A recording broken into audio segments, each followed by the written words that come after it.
કહેવાય છે કે પ્રેમની ભાષા કોઈનું પણ હૃદય પરિવર્તન કરી નાખે છે અને આવો જ એક કિસ્સો સામે આવ્યો છે જેમાં પહેલા તો ચોરી થાય છે પરંતુ પછી કંઈક એવું બને છે કે ચોરનું હૃદય પરિવર્તિત થઈ જાય છે।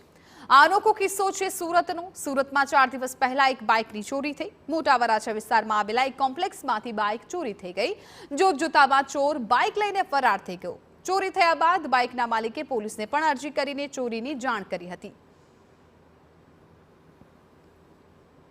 4 દિવસ પહેલાં મારી ગાડી સાંજે રેગ્યુલર જગ્યાએ મૂકતો હોય ત્યાં હું ફરીથી સાંજે ઘરે જવા નીકળ્યો અને જોયું તો ત્યાં પાર્કિંગમાં ગાડી હતી નહીં અને પછી મેં તપાસ કરી અને સીસીટીવી ફૂટેજ ચેક કરાવ્યા તો તેની અંદર ચોર મારી ગાડી ચોરીને લઈ જતો દેખાય છે। જે વગર ચાવીએ સાઈડમાંથી વાયરિંગ કાઢીને સોકેટ કાઢીને પેલું ડાયરેક્ટ કરીને લઈ જાય એ રીતે ચોરી કરીને મારી ગાડી લઈ જતો મને દેખાય છે।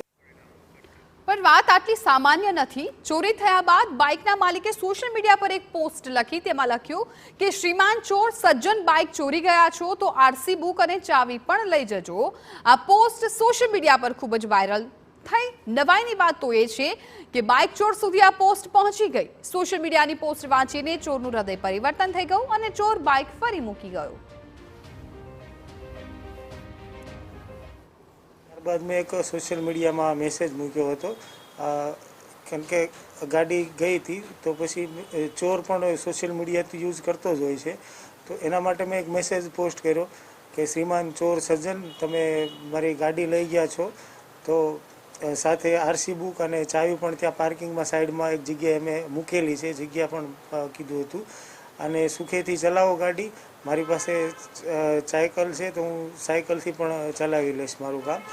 એ રીતનો મેં મેસેજ કર્યો હતો સોશિયલ મીડિયામાં। તેનાથી એ મેસેજ જ્યારે ચોરે પણ ખરેખર વાંચ્યો હોય છે સોશિયલ મીડિયાથી તો એનાથી એનું હૃદય પરિવર્તન થયું। ત્યારબાદ પછી 2 દિવસ થયા અને સાંજે એ સાહસ કરીને તે કેમેરાની સીસીટીવી કેમેરાની સામે જ તે ગાડી મૂકી ગયો અને જે એણે ખરાબી કરી હતી વાયરિંગ કાઢીને સોકેટ કાઢીને તો એ પણ સુધારો કરી ગયો।